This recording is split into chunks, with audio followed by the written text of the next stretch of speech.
여기 토트넘이 좀 머리가 아프게 됐네요. 상황이 좀 좋지 않은데요. 부상 여파라든지 아니면 자가격리 이슈 이런 게 겹치면서 이제 A매치데이 끝나게 되면 토트넘이 프리미어리그 경기 재개해야 되잖아요. 근데 주말 경기에 최대 6명까지도 엔트리에서 빠질 수 있다. 이런 이야기 좀 나오고 있습니다. 여기에 또 명단에 손흥민 선수 이름이 좀 올라가 있잖아요. 물론 아직까지는 모릅니다. 엔트리에 들어갈 수 있을지 빠질지는 좀 더 정밀하게 이 부상 여파를 좀 진단해봐야 되는데 어쨌든 이런 우려들이 나오고 있으니까 런던에 있는 현지 팬들이라든지 왜냐면 워낙 잘했으니까 시즌 초반에 토트넘이 넣은 3골에 2골을 손흥민이 넣었죠. 또 국내에 있는 우리 팬들도 야 이거 진짜 부상이 어느 정도인지 당장 이번 주말에 뛸 수 있는 건지 없는지 궁금해 하시기도 하시고 또 굉장히 좀 걱정도 하시는 분들이 많이 계십니다. 토트넘이 이제 토요일 밤이죠. 시간은 굉장히 좋아요. 오래간만에. 예. 8시 30분입니다. 축구 경기 보기 딱 좋죠. 런던 더비죠. 팰리스와 경기를 하게 됩니다. 팰리스 이제 원정 경기로 토트넘이 경기를 치르게 되는데 토트넘이 올 시즌 프리미어리그 초반에 너무너무 좋잖아요. 세상에 한 골도 실점하지 않았습니다. 3경기에서. 무실점 전승. 프리미어리그 단독 선두입니다. A매치 주간이 있었기 때문에 한 2주 정도 프리미어리그 1등 계속 가고 있었거든요.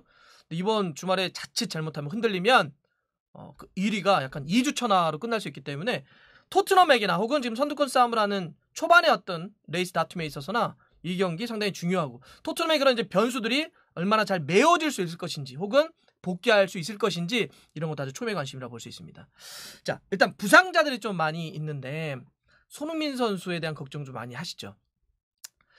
화요일이었죠.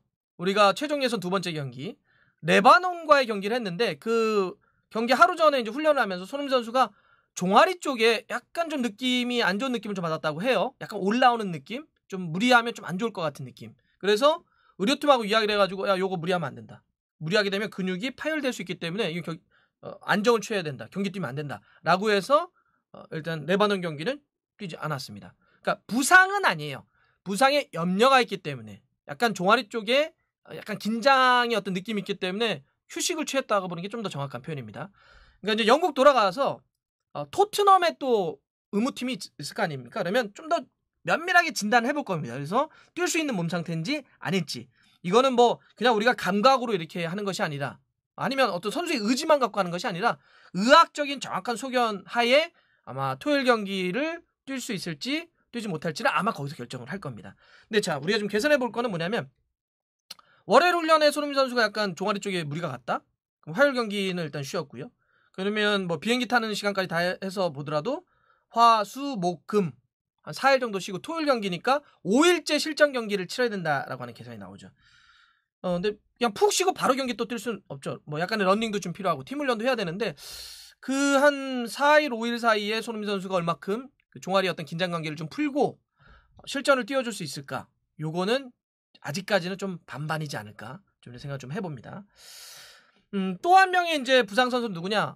왼쪽 풀백이나 뭐 측면 윙 포워드까지 볼 수 있는 라이언 세세뇽 같은 경우도 좀 부상을 당했습니다. 근데 라이언 세세뇽은 잉글랜드 21세 이하 대표팀으로 가서 지금 유로 그 대회 예선을 좀 뛴 건데 팀 훈련하다 다쳤대요. 네. 경기 뛰다 한 것도 아니고 그래서 그냥 소집 기간 도중에 제외돼가지고 돌아와 버린 겁니다. 그러니까 세세뇽도 지금 부상 때문에 뛰기 어렵고 근데 이 선수가 진짜 커요. 올리버 스킵도 라이언 세세뇽과 마찬가지로 잉글랜드 21세 이하 대표팀에 딱 뽑혀가지고 이번에 경기까지 뛰었습니다. 뛰는데 경기 도중에 부상을 당해가지고 나왔어요. 저는 이 스킵의 부상이 이번에 좀 토트넘에게 좀 타격이 좀 클 거라 봅니다. 왜냐하면 올리버 스킵이 너무 좋았잖아요. 호이베르와 함께.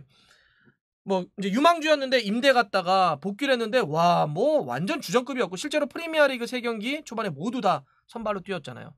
움직임도 워낙 활동량이 많으니까 오히려 스킵의 뒤를 완전히 다 쓸고 그 위에서 후이베르가 하면서 앞쪽에 있는 선수들이 수비 부담감을 좀 줄이면서 공격에 주력할 수 있는 카운터를 때릴 때 특히 이 스킵이 뒤에서 받쳐주는 게 상당히 좋았는데 스킵이 부상당했다라고 하는 것. 그래서 종합해보면 부상자가 현재로서는 손흥민, 라이언 세세뇽, 올리버 스킵. 물론 손흥민 선수는 아직까지 부상 단계는 아닙니다. 부상의 우려가 있는 단계라고 보는 게 좀 더 정확한 표현인데 어쨌든 부상 여파가 이렇게 3명이 있다. 부상 말고도 이번에 뭐 많은 분들이 다 아시겠지만 A매치 주간에 황당한 일들이 있었잖아요. 아르헨티나와 브라질 월드컵 예선 하는데 뭐 자가격리 이슈라든지 뭐 신고 이런 거 안 했다고 그래가지고 브라질 공무원들이 들어와가지고 경기 막 시작하자마자 막 그냥 다 끝내버리고 막 선수 어떻게 되고 막 경기 중단 사태 벌어지고 막 그랬는데 거기에 이제 아르헨티나 대표팀의 토트넘 소속의 선수가 로셀소 미드필더에 센터백에 로메로 있었고요. 그다음에 또 콜롬비아 대표팀으로 센터백 산체스도 갔는데 이 세 선수가 여하튼 토트넘하고 이렇게 다 대표팀 차출에 대한 허락 없이 뭐 갔다고 해가지고 막 난리가 났잖아요. 뭐 벌금을 때리네 뭐하네 막 그랬는데 어쨌든 일정하게는 봉합됐습니다. 그래서 이 세 선수가 남미로 갔던 토트넘의 세 선수가 돌아오는데 어쨌든 그 남미는 모두 다 좀 적색 국가예요. 모든 나라들이.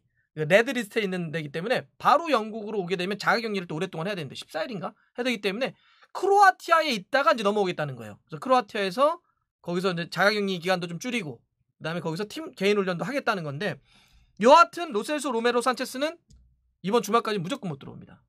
빨라야 다음 주 주말 첼시와의 맞대결 정도에서나 요 콜롬비아 그다음에 아르헨티나 요 세 선수들은 아마 합류가 될 것 같아요. 자 그러면 이번 주말에는 로셀소 로메로 산체스 무조건 못 뛴다는 거죠. 앞에 그러면 부상 여파 3명 6명 그래서 최대 6명까지가 토트넘 이번 주말 페리스와 경기 때 못 뛸 수 있다 이런 겁니다. 자 그러면 어떻게 할 건데 얘기 남잖아요.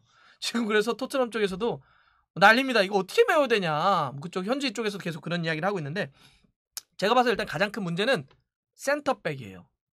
자 산체스 로메로 센터백 둘 다 빠지는 거죠. 네. 그러면 누가 남냐? 다이어 남습니다. 물론 다이어가 올 시즌 초반에 잘했습니다. 이 산달라인이 되게 잘해줬죠. 네. 그래서 좀 불안한 건 사실 있잖아요. 그리고 그 산달라인 중에 일단 산이 빠진 거고 로메로도 못 뛰고 그러면 다이어 혼자 남는데 이거 어떻게 할 거냐? 당연히 걱정이 될 수밖에 없어요. 당장 일단 생각나는 선수는 누구냐? 웨일스 대표팀의 조 로든을 투입할 수도 있습니다. 이렇게 얘기하면 조 로든 부상 때문에 시즌 초반에 못 뛰었는데 맞습니다. 그래서 그런 부상 여파 때문에 웨일스 이번에 국가대표팀에서도 초반 경기는 뛰지 않았는데 다행히 회복을 해가지고 지금 웨일스의 마지막 그 A매치 일정을 소화할 수 있다. 이제 이렇게 회복 단계로 좀 들어와 있습니다. 그래서 조 로든을 다이어와 함께 센터백으로 세울 수도 있는 이런 이제 플랜을 가동할 수는 있겠죠. 그런데 한 경기도 뛰지 않았고 부상 때문에 부상에서 막 회복해서 A팀의 마지막 경기 정도를 소화한 선수를 바로 선발로 투입한다? 이거는 약간 좀 리스크가 크죠. 감독 입장에서는. 누누 감독 입장에서도. 그럼 또 무슨 방법이 있느냐? 탕강가를 오른쪽 풀백 너무나 잘해줬잖아요. 오른쪽에서 아니 탕강가가 이 정도로 잘했어? 할 정도로 오른쪽 풀백으로 뛰었던 탕강가 센터백도 보니까 가운데로 옮기는 겁니다. 그래서 다이어 탕강가 그럼 탕단가? 이렇게 되나? 두 라인을 탕다라인 이렇게 만드는 방법도 있어요. 두 선수를 가운데 세우는 방법들이 있습니다. 근데 만약에 그래도 탕강가 올 시즌 초반에 워낙 오른쪽으로 잘했고 가운데에서 뛸 때 약간 불안한 여지도 있기 때문에 이게 탕다라인이면 조금 그렇지 않아요? 이렇게 한다면 또 어떤 백스리로 바꿀 수도 있습니다. 이번에 한해서는 워낙 센터백이 부족하니까 어떻게 하느냐? 벤 데이비스를 붙이는 거죠. 탕강가 붙이고 가운데 다이어 3명의 백스리로 쓸 수 있는 방법도 있긴 있습니다. 요렇게 일단은 지금 센터백이 2명이나 빠져버렸기 때문에 여기를 이런 식으로 메울 수 있다. 탕강가를 일단 포변하다든지 아니면 백스리로 간다든지 이런 방법이 있고요. 그럼 만약에 탕강가를 또 이럴 수 있죠. 아니 그럼 탕강가를 그렇게 가운데로 가요. 그럼 오른쪽은 누가 봐요? 이럴 수 있잖아요. 도어티가 있긴 있는데 도어티. 근데 도어티가 좀 그렇게 좋진 않으니까 도어티가 아니라면 바르셀로나에서 이번에 영입한 에메르송 로얄이 있잖아요. 그럼 에메르송 로얄의 토트넘 데뷔전이 좀 더 빨라질 수도 있죠. 저는 에메르송 로얄 카드도 쓸 수 있다 봅니다. 좀 그만큼 급해요, 토트넘이. 또 하나 이제 문제는 아까 제가 계속 말씀드린 좀 스킵이 빠진 거예요. 올리버 스킵이 좀 프리미어리그 초반에 이 호이베르와 함께 너무 잘해줬기 때문에 모두 선발로 나오면서 완전 썰어줬었는데 이 스킵이 빠진 거 어떻게 할 거냐. 딱 먼저 떠오르는 건 은돔벨레 쓰자, 은돔이 쓰자 이럴 수 있습니다. 은돔벨레가 뭐 90분 풀타임 체력이 안 되고 그다음에 뭐 부상이 잦고 이래가지고 이러긴 하지만 또 좋을 때는 이렇게 막 그 탈압박하는 기술이라든지 이게 워낙 좋은 선수니까 쓸 수는 있을 텐데 문제는 운돈벨레가 지금 누누 감독 아래서는 전력 외로 약간 분류돼 있는 데다가 공식 경기를 지금 한 경기도 안 뛰었단 말이에요 올 시즌. 근데 갑자기 선발로 투입시킨다? 요것도 좀 위험하죠. 그래서 일단 만약 운돈벨레가 아니라고 한다면 현실적으로 제가 봐서는 호이비에르의 파트너로 윙크스를 세우는 방법이 좀 현실적이지 않을까 좀 보여요. 물론 이렇게 얘기하면 많은 팬들이 또 윙크스입니까? 어떻게 하지 이럴 수 있죠. 윙크스 이렇게 또 한 바퀴 돌겠죠. 골 잡으면 항상 윙크스는 돌잖아요. 팽이처럼. 제자리만 맴도는 그런 특징을 갖고 있는데 근데 어쩔 수 없어요. 아무리 봐도 가운데는 쓸만한 선수가 없습니다. 그 위에 약간 알린을 넣는다면 로세수가 빠져버렸기 때문에 또 스킵도 빠져버렸기 때문에 쓸만한 미드필더가 지금으로서는 윙크스 정도다 이렇게 말씀드릴 수 있고요. 마지막으로 이제 손흥민 선수 자리도 어떻게 할지 좀 고민해야 되겠죠. 이거 물론 손흥민 선수가 지난 시즌 때도 그랬죠.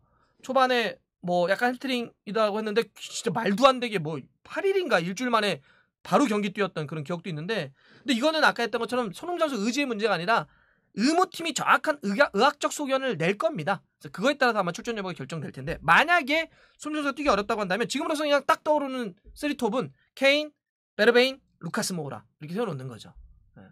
근데 만약에 여기서 베르베인 좀 약한데 루카스 모우라 좀 그런데 만약 이렇게 한다면 브라이언 힐 스페인에서 데려온 지금 힐이 프리미어리그 경기는요 교체로 한 경기만 뛰었어요. 근데 지금 브라이언 힐이 스페인 21세 이하 대표팀 가서 유럽 대회 예선 치르고 있거든요. 근데 지금 플레이가 괜찮다는 평가를 받고 있어요. 물론 지난번도 말씀드렸지만 힐이 프리미어리그 뛰려면 조금 더 피지컬적으로 좀 더 강한 어떤 능력들을 좀 적응을 해야 되긴 하겠지만 지금 어쨌든 폼이 괜찮다고 한다면 저는 선발로 한번 출전 시켜보는 방안도 누누 감독은 아마 생각하고 있지 않을까 생각을 해봐요. 그래서 지금 어려운 상황입니다. 어려운 상황이니까 이런 뭐 대체 플랜을 한번 저희가 짜보는 건데 근데 이게 또 다가 아닙니다. 아직 A매치 경기들이 다 끝나지가 않았어요.